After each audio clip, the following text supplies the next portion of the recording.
Hi, I'm Nikki, the Obsessive Bookseller. Welcome to my Deep Dive Challenge.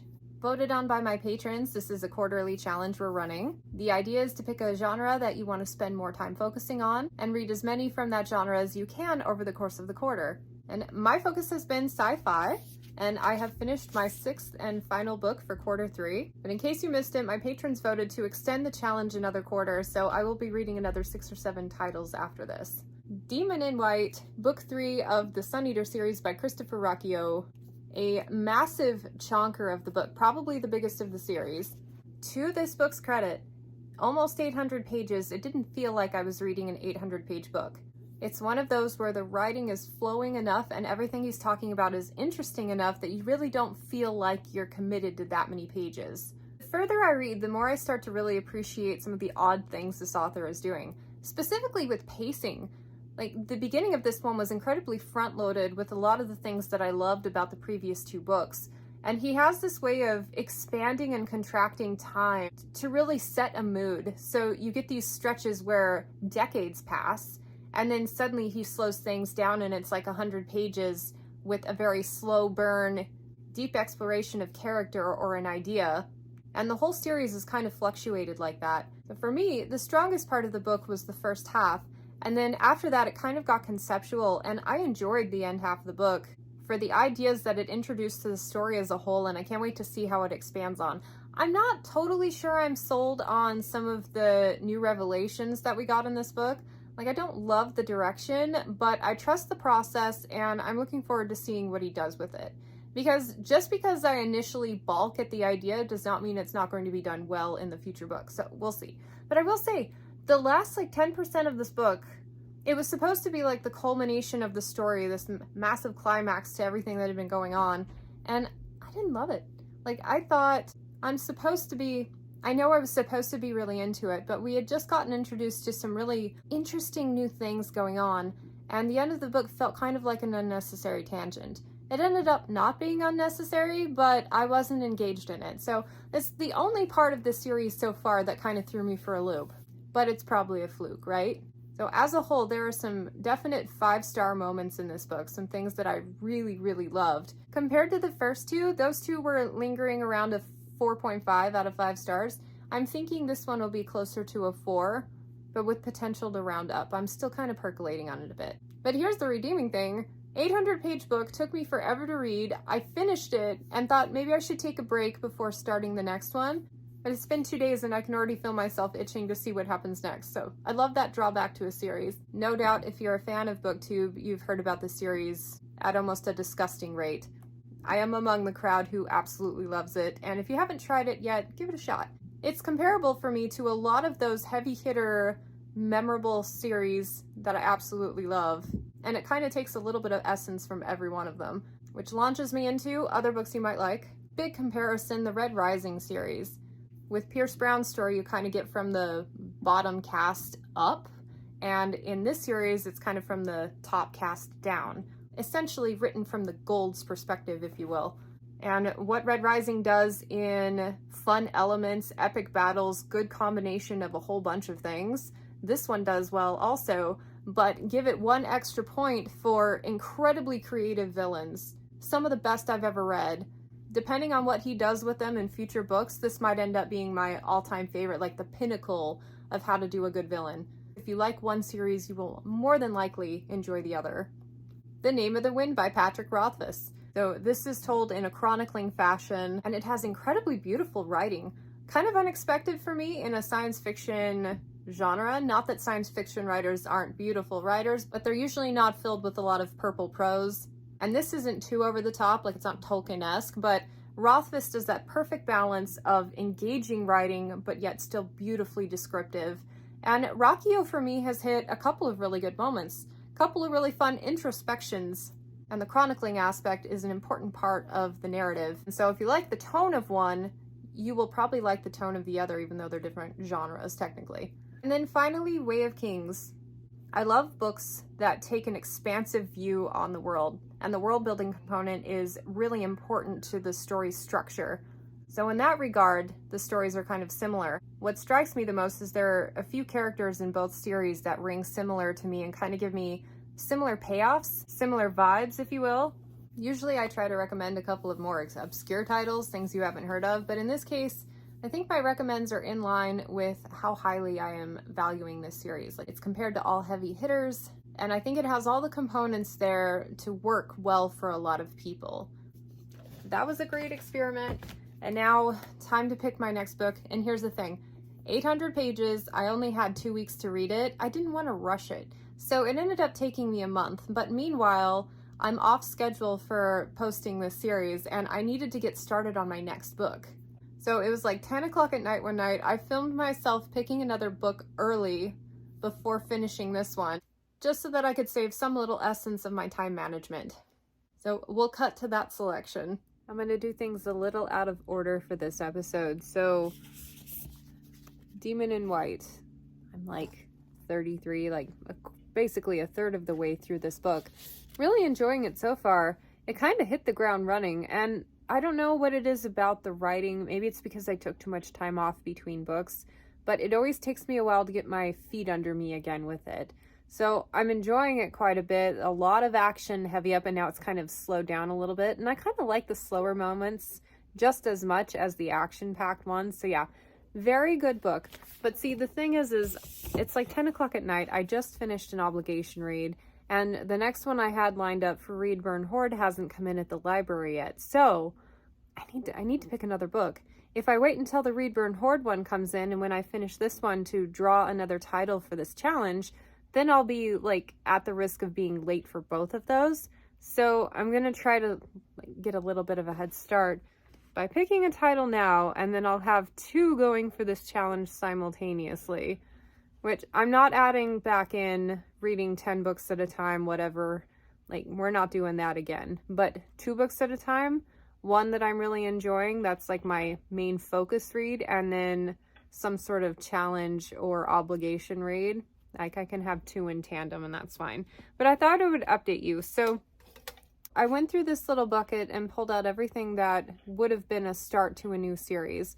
I figure since my patrons voted to extend this to another quarter, I've got 6 more books on the lineup planned to read, and I really want to make it a deep dive. I want to continue or finish series or read standalones so that I'm not making my problems worse, because I've got like over 80 series going at the moment. So I've got to stop that problem somehow, right?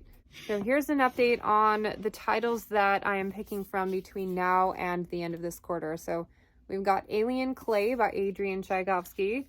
This like really cool sprayed edges signed edition from the Broken Binding. And the rad thing about getting these Broken Binding editions from Adrian Tchaikovsky is you usually get the book ahead of time. This is not a signed copy. What the hell? Oh, there it is. Yeah, this doesn't come out in the US until like September, but came out from the Broken Binding and then shipped overseas. So yay, we have a copy. So this is a standalone. I'm hoping that one gets picked. That would be a lot of fun. The Sunlit Man, based on the cover, I'm thinking this one leans more sci-fi than fantasy. Honestly, I need to get it read before the newest Stormlight Archive book comes out, so I'm including it even if it's more fantasy than sci-fi. Like, don't tell me if you know, I want to go in blind. But very excited to read that one. Have not even, like, taken the wrapping off of it yet since I got it. It's pretty bad when you sign up for Sanderson's Secret Projects and then it takes you well over a year, 2 years to finally read it. Another Adrian Tchaikovsky. This one's called Cage of Souls. And I love the cover on this one. This is not going to be... This is a signed copy as well, which is cool. Speaking of Sanderson, if you've read Sixth of Dusk, the vibes that I get from this cover are exactly the vibes I get from that short story. This is nothing like that. This is apparently a sci-fi, kind of like a dystopian, really gritty, but it's Tchaikovsky, and I really love the man's work, so we're gonna give it a go, even though it sounds maybe a little darker than what I'm in the mood for. Making my way through the Shadow series by Orson Scott Card. Ender Shadow, probably my favorite book last year, surprisingly. Like, I knew I would like it. I reread Ender's Game and it was just as good as it was the first time, but especially loved Ender's Shadow. I loved it as a companion novel, how much depth it added to everything going on, and I just, oh, so cool. Shadow of a Hedgemon was, oh, it was fine. Like, I enjoyed that one as a continuation. Shadow Puppets should be along the same vein. I doubt it'll ever hit the same high of those first two books, but I'm in it. Like, I think it'll be great. Then I have Fractal Noise by Christopher Paolini. This one is kind of a companion novel to Sleep in a Sea of Stars. And truthfully, that one's the one I'm least excited to read. So when I draw here in a few minutes, that would be the one that I pick. You watch. And then I have The Martian. This is the nice broken binding edition, also signed, I think, which is pretty darn cool. Boink. Now this one, my patrons and I have a plan to read as a buddy read later. So if this one gets picked, I will draw again. But that one's definitely getting ready for the challenge. Generation Ship by Michael Mamet. Dark Side was a wild success, and this is a standalone by him, and really excited for that one. Been saving it for a rainy day. I have a placeholder here for Unexploded Remnants by Gallagher. This is one of those Tor.com novella releases. And here's the thing, like, I think Murderbot, the popularity of that one, and then the Wayward Children series by Shenan Maguire, both of those series are tremendously popular, and so it kind of opened up all of these possibilities for novella stories to be published. The few that I've read this year have not been great, so like, just because it's novella length doesn't mean it's gonna be good. But I'm hoping that one's good. I would like to finish the Thrawn trilogy. And kind of as I mentioned in another video, if Unexploded Remnants gets picked, then I will read that little one and then finish the Thrawn trilogy in tandem. Because why not? And then one that I am adding, To Each This World by Julie Chernita. This is a standalone from one of my all-time favorite sci-fi authors. My book twin Angela really liked it, so I'm hoping that I will as well. And I was going to keep this one off the lineup because I was hoping it would get picked for Patreon book club, but I'm going to include it in the raffle because I think reading a Chernita right now would be a lot of fun, and it's a standalone. And I think that's it. So everything's in here. Now the thing is, I think I ran out of little blue papers. So To Each This World, if The Martian gets picked, then I'll just pretend like it was the Chernita one. That way I don't have to dig through here and pull Martian out. Yeah. Okay. So which book is Niki reading next?